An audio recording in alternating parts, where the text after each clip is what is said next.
Hello और आज के इस एक्सप्लेनर में आप सभी का स्वागत है। आज हम एक बेहद ही महत्वपूर्ण और दिलचस्प विषय पर गहराई से चर्चा करने वाले हैं।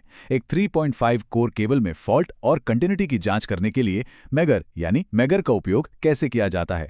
इलेक्ट्रिकल फील्ड हो या फिर आपकी प्रैक्टिकल परीक्षाओं की तैयारी, ये टॉपिक एकदम नींव के पत्थर की तरह है। तो चलिए इस वर्कशॉप ट्यूटोरियल के हर एक स्टेप को आज बिल्कुल आसान भाषा में समझते हैं। आगे बढ़ने से पहले जल्दी से आज के एजेंडे पर एक नज़र डाल लेते हैं ताकि हमें पता रहे कि हम किन किन स्टेप्स से गुजरने वाले हैं। सबसे पहले मैगर टेस्टिंग बेसिक्स, फिर आवश्यक उपकरण, उसके बाद conductor to conductor test, conductor to earth test, wire continuity testing और अंत में सबसे ज़रूरी हिस्सा टेस्ट रिजल्ट्स को कैसे समझें। तो चलिए बिना किसी देरी के शुरू करते हैं अपने पहले भाग से, मैगर टेस्टिंग बेसिक्स। वर्कबेंच पर जाने से पहले इन बुनियादी चीज़ों को समझना बहुत ज़रूरी है। कोई भी डायग्नोस्टिक टेस्ट शुरू करने से पहले हमें ये पता होना चाहिए कि हम जिस केबल के साथ काम कर रहे हैं उसकी बनावट कैसी है। तो एक 3.5 कोर केबल आखिर होता क्या है? इसमें 3 मुख्य फेज कंडक्टर होते हैं, रेड, येलो और ब्लू। और जो 0.5 है ना, वो दरअसल न्यूट्रल वायर के लिए है, जिसका आकार मुख्य फेज के तारों का बिल्कुल आधा होता है। इसीलिए इसे 3.5 कोर कहते हैं। और ये पूरी की पूरी बनावट एक मेटालिक शीट यानी धातु के कवर में सुरक्षित रहती है। अब बढ़ते हैं भाग 2 की तरफ, आवश्यक उपकरण और सामग्री। देखते हैं कि इस प्रैक्टिकल के लिए हमें वर्कशॉप में किन किन टूल्स की जरूरत पड़ेगी। इस हैंड्स ऑन एक्सपेरिमेंट के लिए हमें कुछ खास टूल्स चाहिए होंगे। सबसे मेन टूल है हमारा 500 वोल्ट का मैगर। और हाँ, यहाँ हम पुराना हाथ से घुमाने वाला यानी हैंड क्रैंक्ड मॉडल नहीं, बल्कि एक आधुनिक बैटरी ऑपरेटेड मैगर इस्तेमाल कर रहे हैं। इसके अलावा टेस्टिंग के लिए 1 मीटर लंबी 3.5 कोर केबल, तारों को काटने और मोड़ने के लिए 200 मिलीमीटर का कॉम्बिनेशन प्लायर और कटिंग प्लायर, और केबल के सिरों को छीलने के लिए एक बढ़िया इलेक्ट्रिशियन चाकू चाहिए होगा। बस हमारा वर्कस्टेशन तैयार है।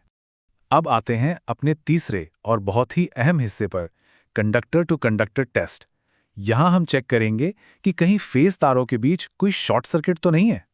फेस टू फेस टेस्टिंग करते समय स्टेप्स का सही होना बहुत जरूरी है। इमेजिन कीजिए आप वर्कशॉप में हैं। सबसे पहले आपको मैगर की एक लीड को रेड कंडक्टर में और दूसरी लीड को येलो कंडक्टर में जोड़ना है।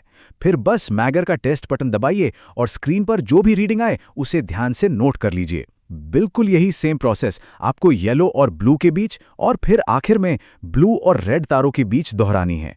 इससे हमें तारों के बीच के इंसुलेशन का पता चलता है। अब सवाल यह है कि स्क्रीन पर हमें क्या देखना है। इंसुलेशन टेस्ट में अगर आपकी स्क्रीन पर इन्फिनिटी यानी अनंत की रीडिंग आती है तो समझ लीजिए कि सब कुछ परफेक्ट है। इसका मतलब है कि तारों के बीच का इंसुलेशन एकदम बढ़िया काम कर रहा है और कोई भी करंट लीक नहीं हो रहा है। लेकिन अगर रीडिंग 0 आ जाए तो ये खतरे की घंटी है। 0 का मतलब है कि अंदर के तार आपस में कहीं टच हो रहे हैं, जो कि एक खतरनाक शॉर्ट सर्किट है। चलिए अब आगे बढ़ते हैं भाग 4 पर, कंडक्टर टू अर्थ टेस्ट।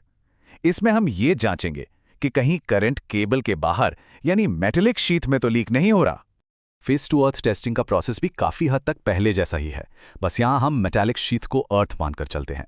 तो मैगर की एक लीड को किसी भी एक फेस कंडक्टर से जोड़िए और दूसरी लीड को सीधा मेटालिक शीट से कनेक्ट कर दीजिए। फिर बटन दबाइए और अपनी रीडिंग चेक कीजिए। इस पूरे प्रोसेस को हमें तीनों फेस के लिए करना होगा, यानी red to earth, yellow to earth और आखिर में ब्लू टू अर्थ। यहां भी नियम वही रहेगा। अगर रीडिंग इन्फिनिटी आती है तो ये इस बात की पक्की गारंटी है कि आपका इंसुलेशन अपना काम 100% सही कर रहा है और अर्थ शीट में कोई भी करंट लीक नहीं हो रहा है। हमारी केबल एकदम सुरक्षित है। लेकिन अगर यहां भी रीडिंग 0 आती है तो इसका सीधा सा मतलब है कि केबल में कहीं न कहीं फॉल्ट है और करंट बाहर लीक हो रहा है। अब जरा एक पल के लिए सोचिए, अभी तक तो हम सिर्फ तारों के आसपास के इंसुलेशन को चेक कर रहे थे कि कहीं करंट बाहर तो नहीं जा रहा। लेकिन क्या हो अगर हमें यह पता लगाना हो कि केबल के अंदर मौजूद कोई एक तार बीच से ही टूट तो नहीं गया है। बाहर से तो केबल बिल्कुल ठीक दिखेगी, तो इसे कैसे पकड़ेंगे? बस यहीं से शुरुआत होती है हमारे अगले टेस्ट की, वायर की अपनी कंटिन्यूटी यानी निरंतरता की जांच। तो ये रहा हमारा भाग 5, वायर कंटिन्यूटी टेस्ट। यहां हम ये वेरीफाई करेंगे कि करंट के बहने के लिए जो रास्ता है वो एकदम अटूट है या नहीं। कंटिन्यूटी टेस्ट करने का तरीका थोड़ा सा अलग होता है। इसमें आपको मैगर की दोनों लीड्स को एक ही तार के 2 अलग अलग सिरों पर यानी दोनों एंड्स पर लगाना होता है। ऐसा हम इसलिए करते हैं ताकि ये कंफर्म हो सके कि करंट तार के एक सिरे से घुसकर दूसरे सिरे तक बिना किसी रुकावट के पहुंच रहा है। कनेक्शन करने के बाद टेस्ट बटन दबाइए और ध्यान दीजिए, इस बार हम इन्फिनिटी की नहीं बल्कि 0 रीडिंग की तलाश कर रहे हैं। ऐसा क्यों? यही हम जानेंगे अपने छठे और आखिरी भाग में, मैगर टेस्ट के रिजल्ट्स को समझना। यहाँ हम इन्फिनिटी और 0 के बीच के उस सबसे क्रूशियल डिफरेंस को समझेंगे जहाँ अक्सर लोग गलती कर बैठते हैं। इन दोनों टेस्टिंग मोड्स के बीच के अंतर को समझना सच में बहुत बहुत जरूरी है। इसे बिल्कुल एक रूल ऑफ ऑपोजिट्स या उल्टे नियम की तरह याद रखिए। इंसुलेशन टेस्ट में इन्फिनिटी का मतलब है बढ़िया, यानी कोई लीकेज नहीं है, और 0 का मतलब है फॉल्ट, यानी शॉर्ट सर्किट हो गया है। इसके बिल्कुल उलट जब हम कॉन्टिन्यूटी टेस्ट करते हैं तो 0 का मतलब होता है बढ़िया, यानी करंट मजे से फ्लो कर रहा है, और अगर वहां इन्फिनिटी आ जाए तो इसका मतलब है फॉल्ट, यानी आपका तार बीच से ही टूट गया है। इस सिंपल से डिफरेंस को याद रखेंगे तो कभी कोई गलती नहीं होगी। आखिर में एक बहुत ही गहरी बात पर विचार करते हैं। आपको क्या लगता है, वर्कशॉप में किए जाने वाले इन छोटे छोटे बेसिक टेस्ट्स का रियल वर्ल्ड में कितना इंपैक्ट हो सकता है? जरा सोचिए, मेगर की इन आसान सी डायग्नोस्टिक रीडिंग्स 0 और इन्फिनिटी में महारत हासिल करके आप एक पूरे के पूरे इलेक्ट्रिकल नेटवर्क को किसी बहुत बड़े विनाशकारी फेलियर से बचा सकते हैं। सही समय पर किया गया ये एक छोटा सा टेस्ट सिर्फ लाखों के महंगे उपकरणों को ही जलने से नहीं बचाता, बल्कि ये लोगों की जान भी सुरक्षित रखता है। और एक प्रोफेशनल के तौर पर यही सबसे बड़ी जिम्मेदारी है।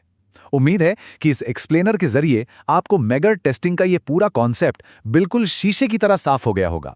ऐसे ही सीखते रहिए और इस नॉलेज को प्रैक्टिकली अप्लाई करते रहिए।